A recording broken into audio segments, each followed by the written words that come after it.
सर्वेभ्यो नमो नमः। कक्षा में उपस्थित सभी सदस्यों का आदर सहित यथायोग्य अभिवादन एवं स्वागत है। सभी सदस्य अपने अपने श्लोक का ध्यान करें। माता गायत्री के मंत्रों का एक बार उच्चारण अवश्य कर ले।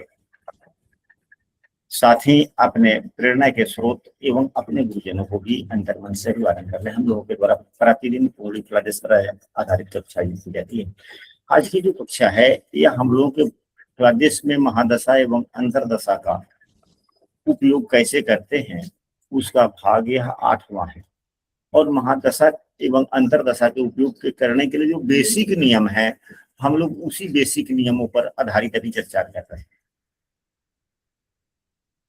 आज की कक्षा में कुछ अन्य विषय वस्तुओं को भी हम लोग समझने का प्रयास करेंगे जो हम लोगों ने पूर्व की कक्षाओं में नहीं समझा।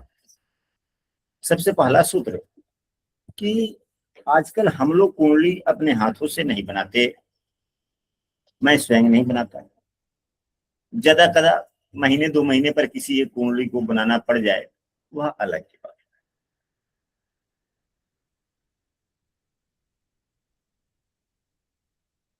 यदि अत्यावश्यक होता है तो केवल जन्म पत्री टाइप का लोग बनवा लेता है कि घर में रखते हैं।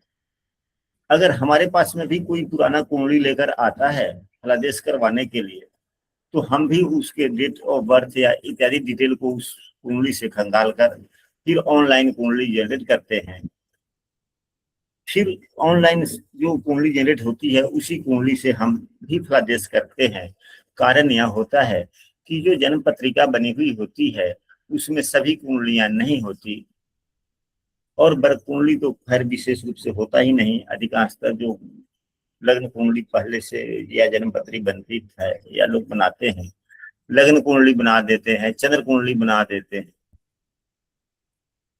कोई कोई विद्वानगण ग्रह स्पष्ट करके लिख देते हैं, लेकिन वह इक्के दुक्के कुंडलियों में ग्रह स्पष्ट देखने को मिलता है, प्रायः अन्य जन्म पत्रियों में नहीं। फलादेश में ग्रहों के अंशात्मक मान का बहुत ही बड़ा महत्व है एवं वर्ग कुंडलियों का भी बहुत बड़ा महत्व है। इसलिए हम सभी एवं दशाओं का भी अगर हम जन्मपत्री बनाते हैं तो पूर्व में कभी कभी बनाया करते थे तो उसमें महादशा लिख दिया करते थे कि हाँ इतने वर्ष तक यह राहु की महादशा रहेगी, फलाने ग्रह की अंतरदशा महादशा रहेगा, लेकिन अंतरदशा नहीं। फलादेश में अंतरदशा का महादशा का बहुत ही बड़ा अपना एक अहम योगदान होता है। उसके सहारे हम लोग समय का निर्धारण करते हैं। इन्हीं सब कारणों के चलते ऐसी बात नहीं है कि हम सभी कुंडली नहीं बना सकते, पर कुंडली नहीं बना सकते, दशाओं का साधन नहीं कर सकते, सभी कर सकते हैं, लेकिन उसमें काफी लंबा समय लगता है। और यदि हम ऑनलाइन या सॉफ्टवेयर के माध्यम से जो हम कुंडली जनरेट करते हैं कुछ ही सेकेंडों में सभी कुछ गणितीय प्रक्रिया बनकर आ जाती है, इसलिए यह सरल सा हो जाता है। उसमें केवल सभी वर्ग कुंडलियां ही नहीं, दशा अंतरदशा प्रत्यंतर दशा और भी कई प्रकार की दशाएं, योगी दशा, दशा, कुछ 2 4 5 तो दशाओं के बारे में जिक्र रहता ही है। इसके अलावा भाव संधि, लग्न संधि, अष्टक वर्ग के बारे में भी इत्यादि सामान्यतः सभी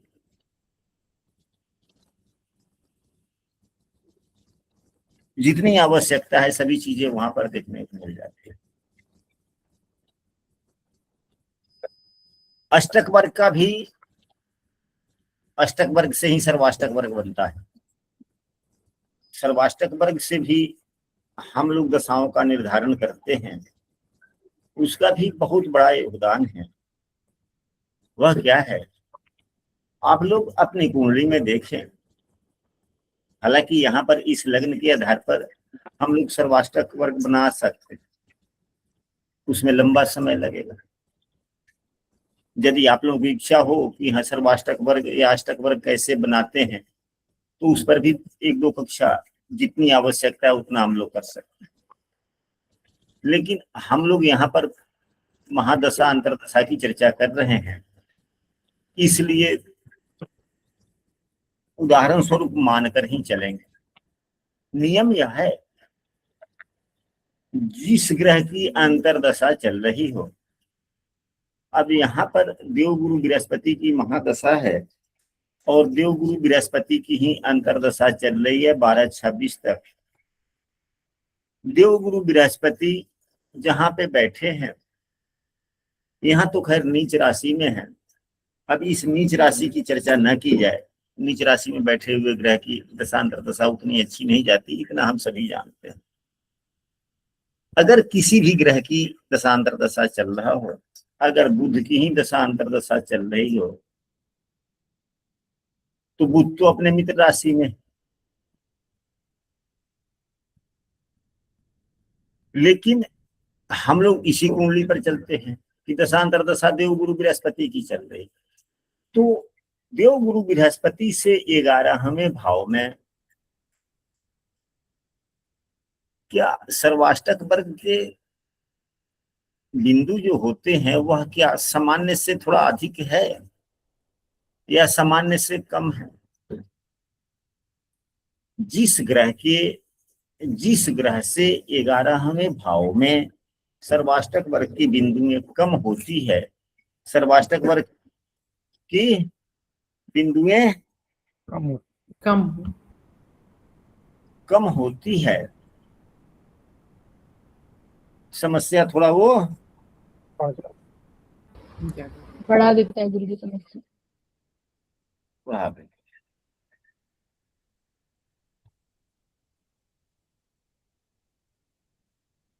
गुरु जी एक बार इसको फिर से बोल दीजिए।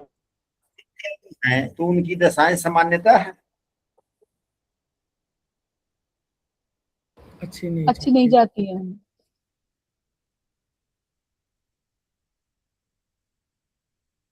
अगर जिस ग्रह की दशा अंतर्दशा का विचार करना हो, जिस ग्रह की दशा अंतर्दशा का विचार करना,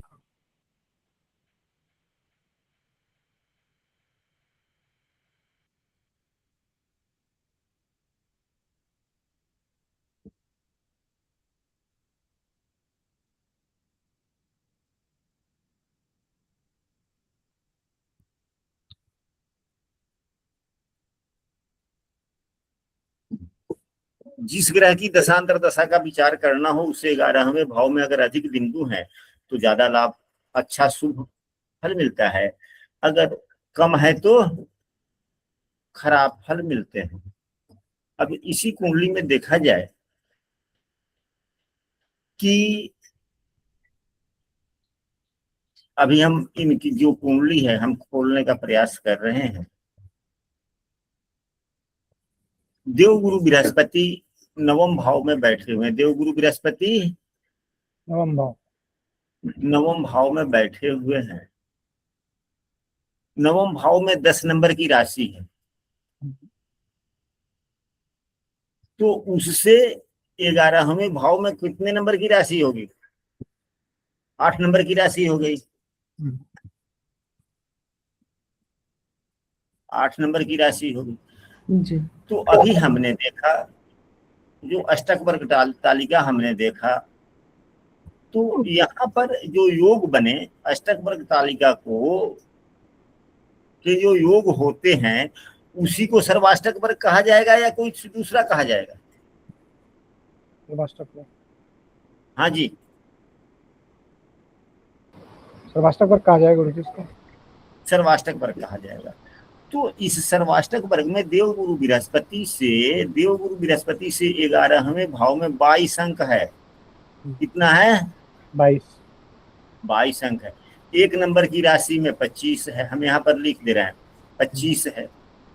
2 नंबर की राशि में 26 है। 3 नंबर की राशि में 28 है। 4 नंबर की राशि में 31 है। 5 नंबर की राशि में 30 है। 6 नंबर की राशि में 26 है। 7 नंबर की राशि में 34 है। 8 नंबर की राशि में 22 है। 9 नंबर की राशि में 26 है। 10 नंबर की राशि में 24 है। 11 नंबर की राशि में 35 है। 12 नंबर की राशि में 30 है। अब यहाँ पे देखा जाए ओवरऑल सभी भावों में जितने जितने अंक मिले उसमें सबसे कम तो 8वें 7वें भाव में ही है, वृश्चिक राशि में ही है, जो देवगुरु बृहस्पति से 11। तो क्या इनकी दशा अंतरदशा समस्या वाली होगी या नहीं होगी? समस्या वाली होगी गुरुजी। अगर यहीं देवगुरु बृहस्पति ऊंची के होते और यहाँ पर सर्वाष्टक वर्ग में कम ही अंक होते तो दशाएं सामान्यतः ठीक रहती। ठीक रहती, परंतु यह गड़बड़।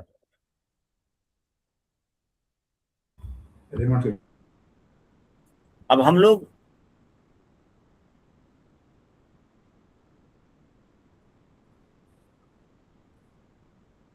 अगले सूत्र पर चलें। जी।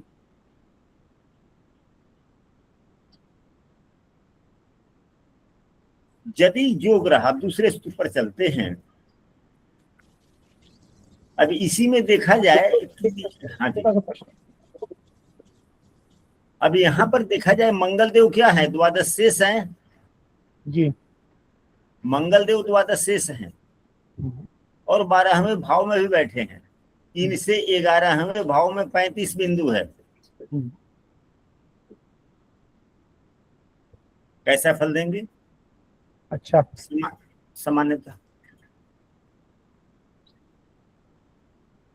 सामान्यतः अच्छे फल।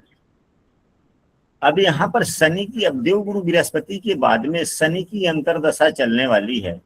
शनि से 11वें भाव में मंगल 25 अंक ही हैं, लेकिन फिर भी उतना खराब नहीं है, लेकिन फिर भी उतना अच्छा भी नहीं कहा जाएगा ना।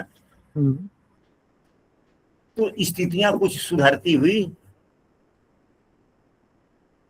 दिखेगी।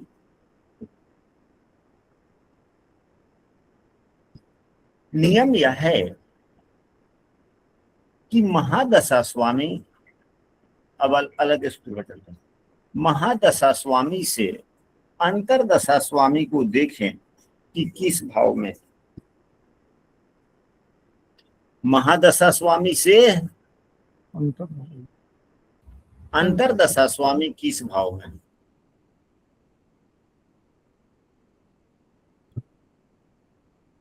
यहाँ पर देवगुरु बृहस्पति की महादशा चल रही है, इसके बाद में शनि की अंतरदशा चलेगी। शनि देव देवगुरु से बृहस्पति से छठे हैं, तो महादशा स्वामी से छठे 8वें 12वें में यदि अंतरदशा स्वामी होता है तो सामान्यतः उतने अच्छे फल नहीं देता। इसमें भी यदि महादशा स्वामी से 8वें 12वें होता है तो ज्यादा समस्याएं थोड़ी देखने को मिलती है। छठे में होता है तो थोड़े कम। यह नियम में अपवाद भी है। इस नियम में अपवाद। अब आप ही लोग बतलाएं कि महादेव गुरु बृहस्पति के, देव गुरु बृहस्पति की महादशा में जब शनि की अंतरदशा आएगी तो देव गुरु बृहस्पति से शनि छठे हैं, क्या यह अच्छा फल देंगे या खराब फल देंगे? खराब ही फल देंगे। खराब देंगे।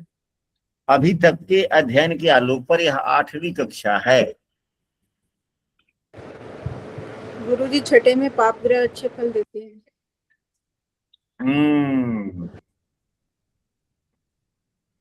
छठे में पाप ग्रह अच्छे फल देते हैं, इस आलोक में थोड़ा यह अच्छा ही फल देंगे, यह नियम बना।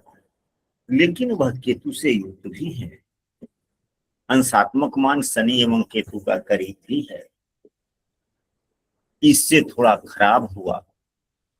शनि से 11वें भाव में जो बिंदुओं का योग है वह थोड़ा कम है, वह थोड़ा कम है। तो ओवरऑल मिला जुला करके यह जो अच्छे फल की जो गुंजाइश हम लोगों ने देख लिया कि भाई ये नैसर्गिक पापग्रह है, महादशा स्वामी से छठे हो गए, थोड़ी शुभता तो बनेगी, लेकिन वह शुभता सिर्फ ध्यान में ही रह जाएगा, उतना शुभ वाली स्थिति नहीं दिखेगी, लेकिन हाँ उतना खराब भी नहीं होगा, क्योंकि महादशा स्वामी से छठे। अगर यहीं पे महादशा स्वामी से अंतरदशा स्वामी यदि शुभग्रह हो और छठे भाव में बैठा हो तो थोड़ा समस्या ज्यादा हो जाएगा। अगर वही महादशा स्वामी से छठे, भले छठे करे 8वें या 12वें हो, 8वें या 12 तो थोड़ा यह ज्यादा नुकसान कर देता है, तो यह थोड़ा ज्यादा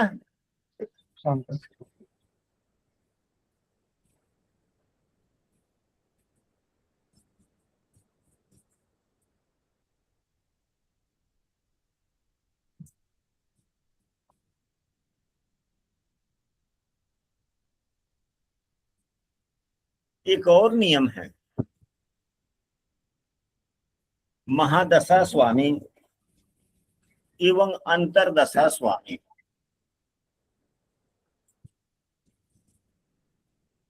देखिए नक्षत्र के स्वामी क्या है, नक्षत्रों के आधार पर ही तो अंशात्मक मान के आधार पर नक्षत्र है, या नक्षत्रों के आधार पर अंशात्मक मान है, अंशात्मक मान के आधार पर ही तो वर्ग कुंडलियां बनती है ना जी।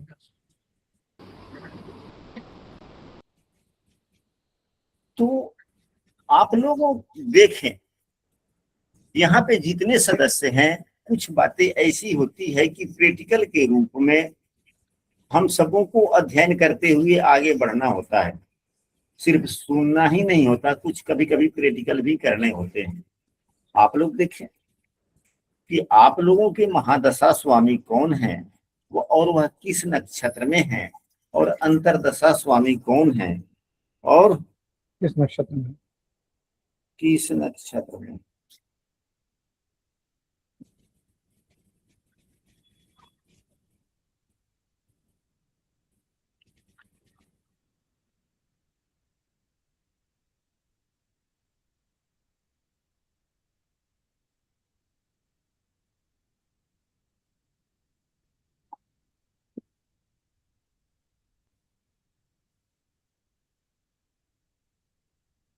अब यहाँ पे देखा जाए, यदि महादशा स्वामी देवगुरु बृहस्पति यहाँ पर है, अब बाद में दिसंबर के बाद में यानी कि 27 के शुरू से जनवरी से ही गुरु की महादशा में शनि की अंतरदशा चलने वाली होगी, तो क्या हो सकता है।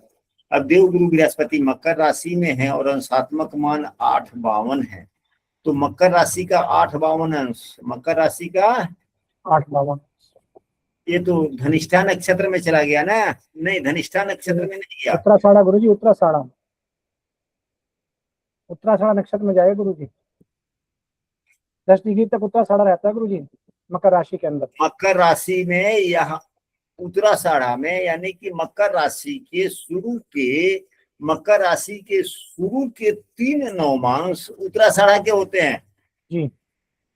तो उत्तराषाढ़ा के स्वामी देवगुरु। अब इसी प्रकार से आप लोग अपने महादशा स्वामी के नक्षत्र को नोट करें, उत्तराषाढ़ा, इसके स्वामी सूर्यदेव हो गए, अंतरदशा स्वामी शनिदेव मिथुन राशि में 11-6 अंशों के हैं, तो मिथुन राशि में शुरू का 2 नवमांश मृगशिरा नक्षत्र का होता है, उसके बाद का 4 नवमांश आद्रा नक्षत्र का होता है। तो शनिदेव चौथे नवमांश में है, तो यह आद्रा में हो गए, यह कहाँ चले गए, आद्रा के दूसरे चरण में। आद्रा के स्वामी राहु, आद्रा के स्वामी राहु। अब देखें सूर्य एवं राहु का संबंध लग्न कुंडली में कैसा है, अच्छी स्थिति में है या खराब स्थिति में है।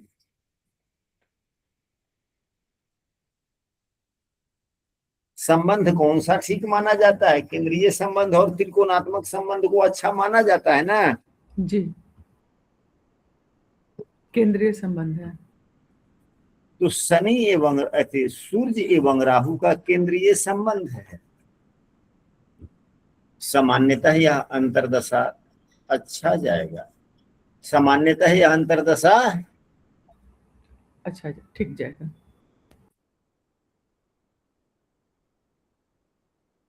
तो अब यह अंतर्दशा में खराबी कहाँ से दिखी?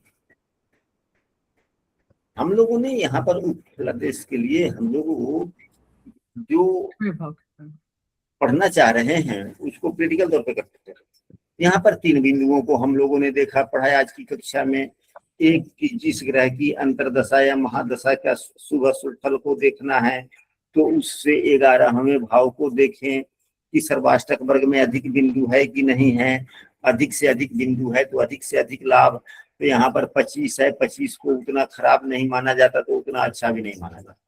क्या 25 को उतना अच्छा माना जाएगा या खराब माना जाएगा? गुरुजी 28 और उससे ऊपर के ज्यादा अच्छे मानते हैं, उससे ज्यादा। बाकी तो थोड़ा कम हो जाते हैं फिर। तो वही तो हम भी कह रहे हैं कि 26 को अगर खराब ना माना जाएगा तो उत्तम भी नहीं माना जाएगा। जी। दूसरा, शनिदेव महादशा स्वामी से छठे हैं, शनिदेव नैसर्गिक पापग्रह हैं, इसलिए उत्तम हो गया, इसलिए उत्तम हो गया। तुम हो गया। अगर हम लोग अब महादशा स्वामी एवं अंतर्दशा स्वामी के नक्षत्र स्वामी को भी अगर हम लोग लेते हैं तो ये दोनों कुंडली में आपस में शुभ संबंध में है, यानी कि एक दूसरे से केंद्र त्रिकोण में अगर होते हैं तो अच्छा, उत्तम फल देते हैं।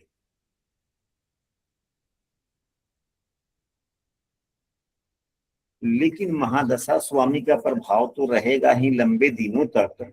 अगर इस महादशा स्वामी का अगर उत्तम फल लेना हो यानी कि शनि का, तो गुरु को भी अगर अच्छा थोड़ा बना दिया जाए, गुरु को भी थोड़ा अच्छा बना दिया जाए तो शनि की अंतर्दशा में काफी अच्छे फल की प्राप्ति होगी कि नहीं होगी?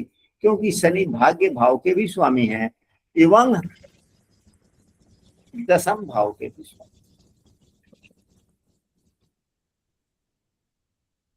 यदि यहाँ पर ग्रहों के उपाय किए जाएं तो क्या किए जाएंगे? देवगुरु बृहस्पति के उपाय पर ज्यादा ध्यान देना चाहिए कि नहीं देना चाहिए? जी। चलिए अच्छी बात है। अब हम लोग सूत्र को बदलें।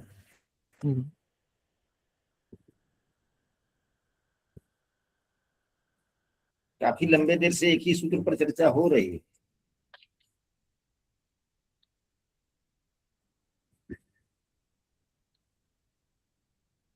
चलिए मिटाते हैं इसको।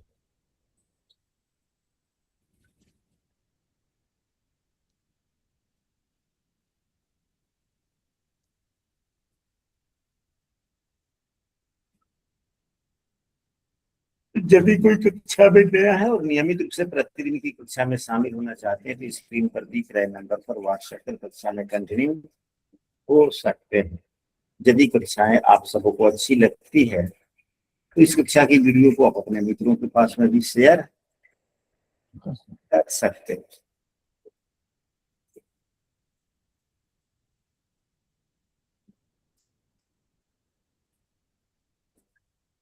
सूत्र एक यह भी है कि महादशा स्वामी, आप लोग देखते हैं ये तो सभी में केवल ये नहीं कि खटाष्टक योग ही बनेगा, ये नहीं कि केंद्रीय संबंधी भी बनेगा। नियम यह है कि महादशा स्वामी से अंतर्दशा स्वामी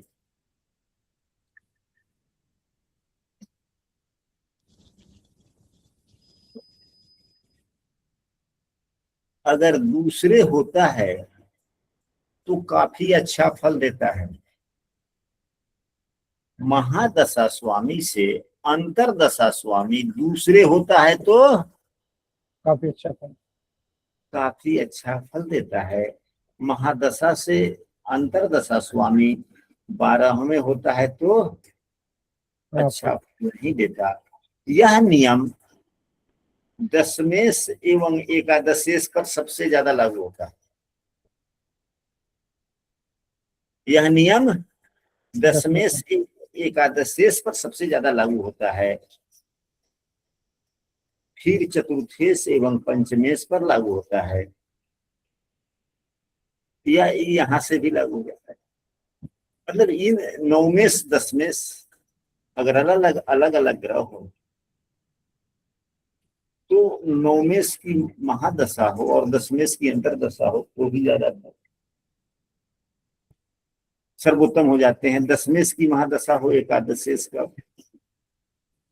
अंतरदशा हो तो सबसे, अगर चतुर्थेश की महादशा हो पंचमेश की अंतरदशा हो तो, और लग्नेश की महादशा में धनेश की अंतरदशा हो तो अच्छी। गुरुजी अगर चाहे क्या कहते हैं ये आपका जो है दशमेश और एकादशेश एक ही हो जाएंगे, एक ही ग्रह हो जाए तब तो इनकी महादशा और इन्हीं की अंतरदशा होगी तो फिर कैसे फल देख सकते हैं। तो अब वह ग्रह किस स्थिति में है, किस ग्रह से युक्त दृष्ट है, उसके 11वें भाव में कितना शुभ बिंदु बनते हैं इत्यादि सभी देखना चाहिए।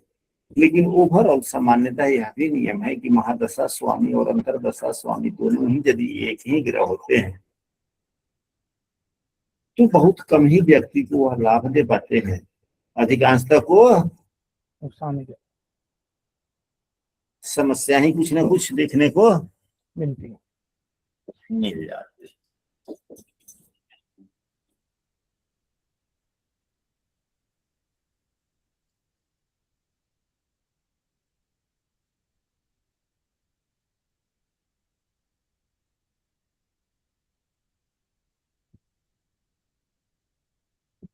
द्वादशेश और द्वितीयेश, द्वादशेश एवं द्वितीयेश, इसमें किसी एक की महादशा होती है और दूसरे की अंतरदशा होती है तो यह सामान्यतः अच्छा नहीं होता है स्वास्थ्य के लिए। स्वास्थ्य के लिए अच्छा तो बिल्कुल नहीं होता।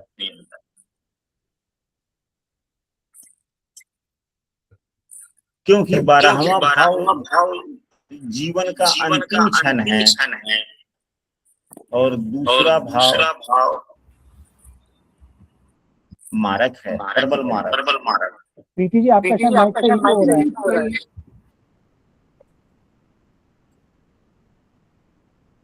12वां भाव जीवन का अंतिम क्षण है ना, 12वें भाव को जीवन का अंतिम क्षण कहेंगे या 8वें भाव को?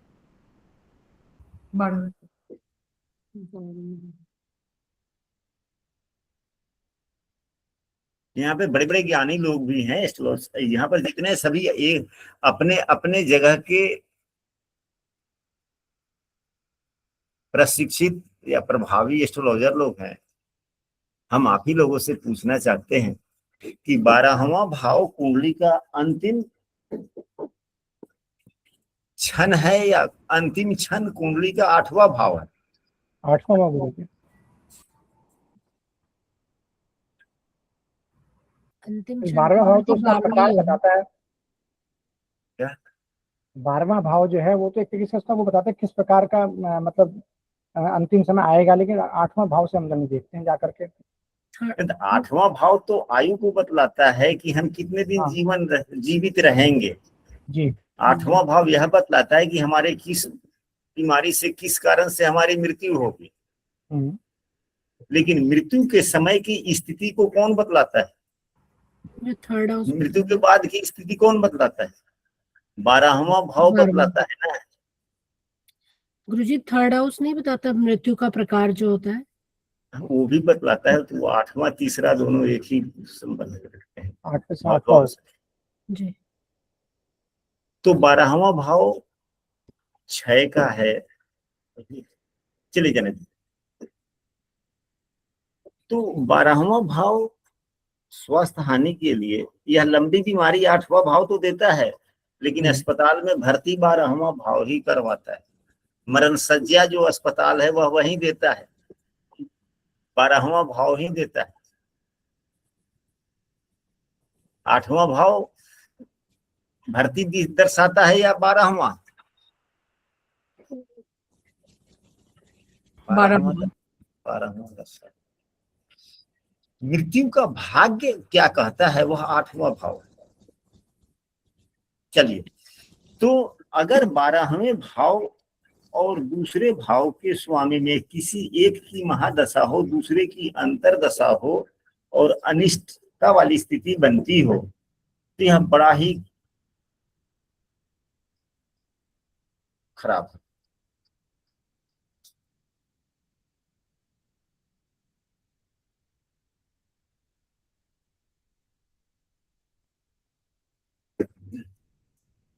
वैसे पापग्रह जो अशुभ भाव के स्वामी होते हैं, अब अलग सुनो, वैसे पापग्रह जो अशुभ भाव के स्वामी हैं, उनकी दशा अंतरदशा प्रत्यंतर दशा कुछ भी व्यतीत हो, सामान्यतः ठीक नहीं होता।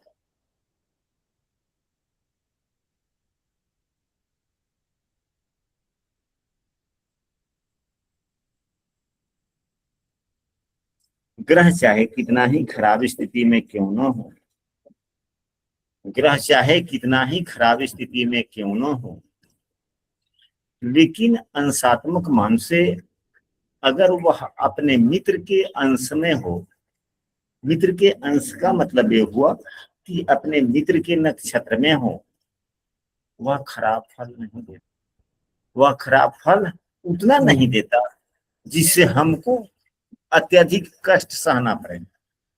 अब यही देव गुरु बृहस्पति अभी हम लोगों ने देखा था किस नक्षत्र में है? उत्तराषाढ़। उत्तराषाढ़। उत्तराषाढ़। उत्तराषाढ़ में है। देवगुरु बृहस्पति उत्तराषाढ़ में है। उत्तराषाढ़ के स्वामी सूर्यदेव होते हैं। यदि यह बीमारी भी देंगे तो कैसी देंगे? क्या अत्यधिक कष्टदायक बीमारी देंगे? ये तो अष्टमेश एकादश शेष दोनों ही हैं। या वैसी बीमारी देंगे कि व्यक्ति कराहता तो रहेगा लेकिन बहाना नहीं बना पाएगा कि स्वास्थ्य काफी खराब, क्योंकि देव गुरु बृहस्पति सूर्य की राशि में, सूर्य देव देव गुरु बृहस्पति के मित्र हैं।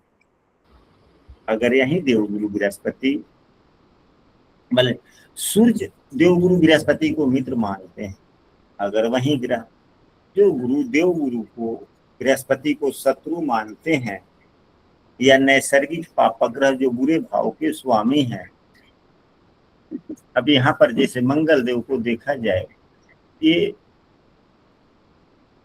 द्वादश शेष भी हैं एवं अष्टमेश भी हैं, तो स्वास्थ्य के लिए बुरे फलदाता हुए या नहीं हुए? एक मारक भाव, दूसरा 12वां भाव।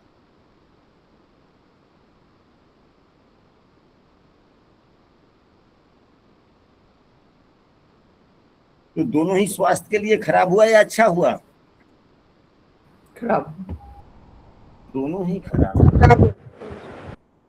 तो एक तो मारक भाव का स्वामी, दूसरे में 12वें भाव का स्वामी, तीसरे में बकरी। अगर यही देव गुरु बृहस्पति मंगल के नक्षत्र में होते फिर क्या होता? जो बीमारी ये देते काफी कष्टदायक अनिष्टदायक देते या नहीं देते? लंबी चलती कष्टदायक देती। व्यक्ति दवा खाकर भी काम नहीं कर पाता, दवा खाता, आराम कुछ होता, फिर काम करता, फिर तबीयत खराब होता। तो हम सबों को ये सही बात है। ये सभी क्या है? ये सभी बेसिक नियम है। अभी तो हम लोगों ने महादशा अंतर, हमने तो सोचा है कि महादशा अंतरदशा के बेसिक नियमों के बारे में काफी पढ़ेंगे, फिर उसके बाद में तब किसी पुस्तक का अवलोकन करके सरसरी तौर पर किसी पुस्तक का हम लोग अध्ययन कर लेंगे कि महादशा अंतरदशा के लिए पुस्तकों में क्या नियम दिया गया है। अनुभव में तो सभी पुस्तकों का सारांश ही होता है ना। जब भी आपसे कोई व्यक्ति कुछ पूछता है, आप किसी विषय वस्तु पर अपनी बात को रखते हैं, तो आपने जितने पुस्तकों को पढ़ रखा है उसका भी सारांश, एवं जहां से आपको ज्ञान मिला है, आप अपने सभी गुरुजनों के जो भी बतलाए गए सुझाए गए जितने भी बातें हैं, जितना आपके ध्यान में है, सभी का सारांश ही आप वहां पर बोलते हैं। या किसी एक गुरु जी ने हमें यह पढ़ाया था, इसी गुरु जी के बारे जिन्होंने बतलाया था, हम केवल इसी की चर्चा करेंगे, यह क्या संभव है? नहीं। या जिस प्रकार से यह कक्षा मौखिक पर चलती है, स्मरण के आधार पर चलती है, क्या यहाँ पे संभव है कि जब बेसिक की बात चले तो किसी एक पुस्तक की बात हो? यह क्या संभव है? नहीं है। अतः हम सभी जब मौखिक रूप से कक्षा का संचालन करते हैं, तो हमने अपने जीवन में जितने पुस्तकों का अवलोकन किया, पढ़ा, जितने गुरुजनों से हमारा संबंध बना, यानी कि ज्ञान मिले, उन सबों का सामाहिक रूप से जो विचार आया, याददाश्त आया, उस पर आधारित चर्चा होती है।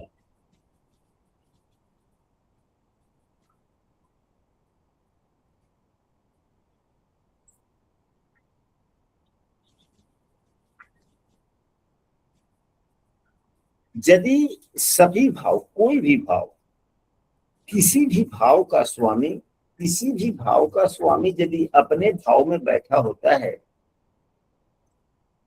तो वह अच्छा फल देता है अपनी दशाओं में। लेकिन इस नियम के एक विशेष अपवाद है। वह अपवाद क्या है कि यदि 11वें भाव का स्वामी 11वें भाव में ही बैठा हो, तो वह सबसे ज्यादा अच्छा फल देता है अन्य भावों के स्वामियों के अपेक्षा। लग्न से लग्न में बैठा हो तो अच्छा फल देगा, लेकिन उससे भी ज्यादा फल, अच्छा फल, यदि एकादशेष अपने भाव में बैठा हुआ है तो एकादशेष की दशा अच्छी जाएगी। पंचम भाव में ही बैठा हो तो उसकी दशा अंतरदशा जितनी अच्छी जाएगी, उससे ज्यादा अच्छा 11वें भाव का स्वामी यदि अपने भाव में है। नवम भाव का स्वामी यदि नवम भाव में ही है तो उनकी दशाएं जितनी अच्छी जाएगी, उससे कहीं बेहतर दशा 11वें भाव के स्वामी का 11वें भाव में बैठने से। यह है 11वें भाव की महत्ता। 11वां भाव बहुत ही महान भाव है। इसीलिए तो कहा गया है, सभी पुस्तकों में गुरुजनों के द्वारा भी बतलाया जाता है कि 11वें भाव में बैठे हुए ग्रह कोई भी कभी भी बुरे फल नहीं देते,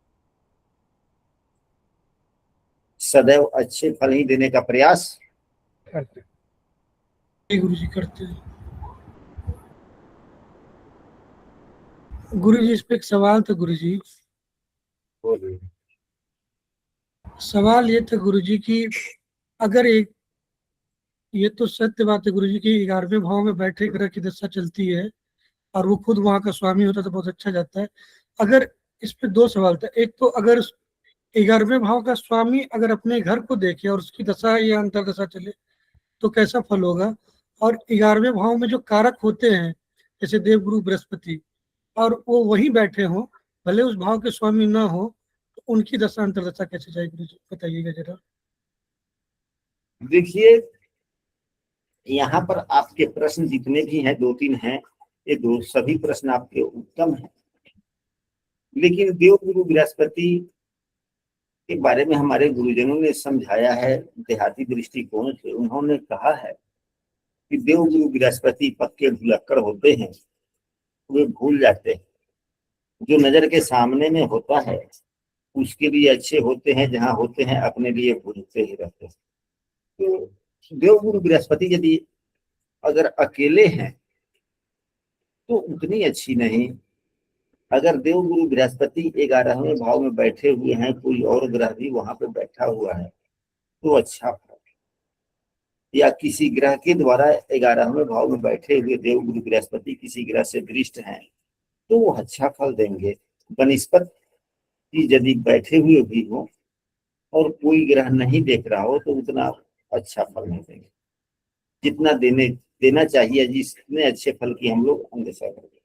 हाँ, अगर 11वें भाव पर जिस ग्रह की दृष्टि पड़ती है तो कैसा फल देंगे, तो वह तो आय के लिए है। तो 11वें भाव पर किसी भी ग्रह की जब दृष्टि पड़ती है तो सदैव अच्छा ही फल देता है, बशर्ते उसकी राशि वहां के लिए अच्छी होनी चाहिए, बशर्ते वहां के लिए राशि उसकी अच्छी अच्छी होनी होनी चाहिए। अच्छी होनी चाहिए। अब कोई भी ग्रह 11वें भाव को किस स्थिति में देखेगा, हालांकि यह नियम नवम भाव पर लागू नहीं होता, यह नियम और किसी भाव पे लागू नहीं होता सर। नवम भाव पर यह नियम लागू नहीं होता है, लेकिन 11वें भाव पर लागू होता है। 11वें भाव पर कोई भी ग्रह देखेगा तो पंचम भाव से देखेगा। पंचम भाव त्रिकोण भाव भी है, शुभ भाव है, बुद्धि का भाव है, सीखने का भाव है, भाव अच्छा हो गया। अब मान लिया जाए कि चौथी दृष्टि तो मंगल है केंद्र में बैठकर, चौथी दृष्टि 8वें भाव से देखेगा मंगल, वहां 7वीं दृष्टि पंचम भाव से देखेगा, 8वीं दृष्टि केंद्र भाव से देखेगा। तो आप भले ही मंगल 8वें भाव में ही क्यों न बैठा हो, लेकिन अगर राशि मंगल के लिए वहां पर अच्छा है तो अच्छा ही परिणाम देगा मंगल की दशा 11वें भाव के लिए।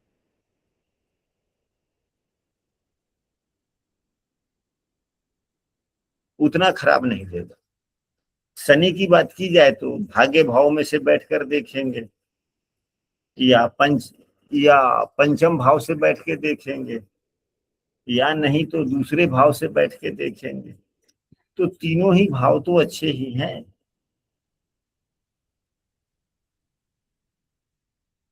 हाँ, मंगल की चौथी दृष्टि थोड़ी उतना लाभदायक नहीं, अगर अच्छी राशि भी हो तो, नहीं तो अन्यथा सामान्यतः सभी तरह से ठीक ठाक। नवम भाव भी शुभ भाव है, पंचम भाव भी शुभ भाव है, दूसरा भाव भी बुद्धि विद्या के ही भाव, संस्कारों वाली भाव। अब अगर शनि मीन लग्न की कुंडली हो जाए तब क्या होगा,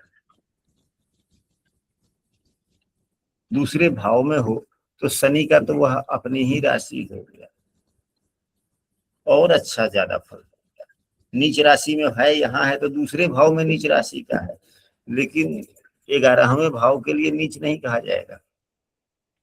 अब यहाँ पर पैसे नहीं जमा कर पाएगा वह अलग बात है, लेकिन आय के स्रोत ढेर सारे होंगे। अगर मीन राशि है 10 और दूसरे भाव में शनिदेव बैठे हुए अपने नीच राशि के भी हैं, मीन लग्न है, तो 11वें भाव में 10 नंबर की राशि बनेगी।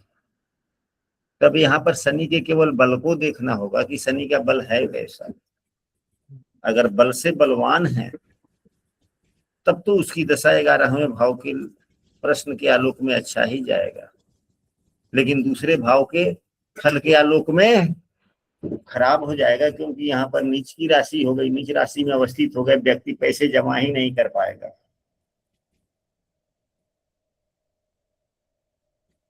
बातें स्पष्ट हुई?